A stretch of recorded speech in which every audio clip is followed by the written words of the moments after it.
Jack की आंख खुली तो उसने देखा कि वह उंगली जितने छोटे छोटे लोगों के एक झुंड से घिरा हुआ है। उसके पूरे शरीर पर रस्सियां इतनी कसकर बंधी थीं जैसे किसी ने उसे नए साल का पेड़ बना दिया। उसने थोड़ी ताकत लगाकर खुद को छुड़ाने की कोशिश की तो उसके आसपास खड़े छोटे लोग डर कर इधर उधर भाग गए। जैक को लगा कि यह सब सिर्फ एक सपना है, इसलिए उसने आंखें बंद करके दोबारा जागने की कोशिश की, लेकिन सेना के जनरल ने उसे मौका ही नहीं दिया। उसने भाला उठाया और जैक के पैर के अंगूठे में चुभो दिया। सुई जैसी तेज चुभन से जैक को समझ आ गया कि यह सपना नहीं है। छोटे लोगों ने फिर से उसके शरीर में कांटे वाले हुक फेंके और उसे दोबारा बांधने की कोशिश करने लगे। दर्जनों लोग रस्सियां खींचने लगे। जैक का ध्यान नहीं गया और वह संतुलन खोकर नीचे गिर पड़ा। जनरल ने मौका देखकर जैक को एक बड़े गड्ढे में गिरवा दिया और जैक फिर से बेहोश हो गया। जब उसकी आंख खुली तो उसने देखा कि हजारों छोटे लोग उसे उठाकर अपने महल की ओर ले जा रहे हैं, लेकिन राजा इस अचानक आए विशाल आदमी को देखकर खुश नहीं हुआ। उसने आदेश दिया कि जैक को एक बड़े जेल खाने में बंद कर दिया जाए। जेल में खाने की ज्यादा व्यवस्था नहीं थी, लेकिन छोटे लोगों के लिए जो खाना बहुत था वह जैक के लिए बस कुछ कौर जैसा था। फिर भी उसने जैसे तैसे अपना पेट भरा। अगले दिन जनरल फिर उसके पास आया। उसी दिन राजकुमारी को दुश्मनों ने अगवा कर लिया था। जनरल तुरंत जैक के कान पकड़कर इधर उधर दौड़ने लगा। वह पवन चक्की की तरह घूमता हुआ तेजी से महल की ओर भागा। महल पहुंचकर जनरल ने जैक को जमीन पर लेटने का इशारा किया। फिर उसने एक शानदार कलाबाजी लगाई और सीधे नीचे उतरा। जैक को पता चला कि राजकुमारी मुसीबत में है, इसलिए उसने मदद करने की पेशकश की, लेकिन जनरल को डर था कि सारी तारीफ जैक को मिल जाएगी। उसने जैक को वहीं खड़े रहने का आदेश दिया और खुद अपनी 1 सेंटीमीटर लंबी तलवार निकालकर राजकुमारी को बचाने निकल पड़ा। जब हालात और ज्यादा खराब हो गए तो जनरल का सहायक आदेश भूल गया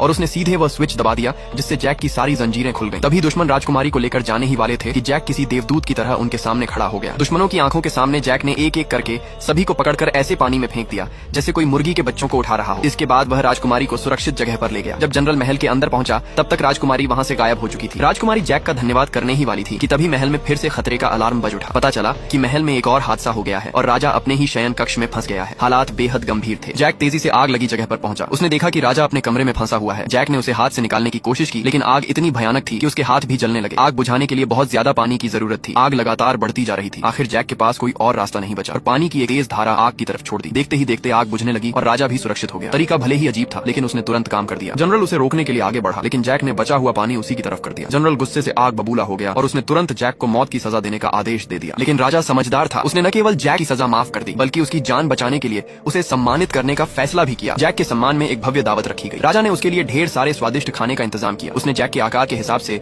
समुद्र किनारे एक बड़ा घर भी बनवाने का आदेश दिया। राजा ने जैक के लिए एक विशाल पंखा बनवाया ताकि उसे गर्मी न लगे। जब जैक कॉफी पीता तो कई छोटे नौकर उसकी सेवा में लगे रहते। उसके बाल काटने के लिए भी कई छोटे नाई रखे गए थे। मालिश की बात तो अलग ही थी। राजा ने उसके लिए पूरा एक छोटा दल तैयार कर दिया जो मिलकर उसकी मालिश करता था। जैक के मनोरंजन के लिए राजा ने बहुत पैसा खर्च करके एक खास थिएटर भी बनवाया। वहाँ अभिनय करने वाले कलाकार असली लोग थे। इस तरह जैक कई महीनों तक उस छोटे से देश में आराम से रहा। उसकी बहादुरी से खुश होकर राजा ने उसे देश का महान सेनापति भी घोषित कर दिया। लेकिन जनरल को यह बिल्कुल पसंद नहीं आया। उसने गुस्से में आकर अश की सारी सुरक्षा व्यवस्था बंद कर दी। दुर्भाग्य से समुद्र के उस पार बैठे दुश्मनों ने यह सब देख लिया और तुरंत हमला करने का आदेश दे दिया। फिर भी जैक जानता था कि अब वह इस देश का महान सेनापति है और अपने लोगों की रक्षा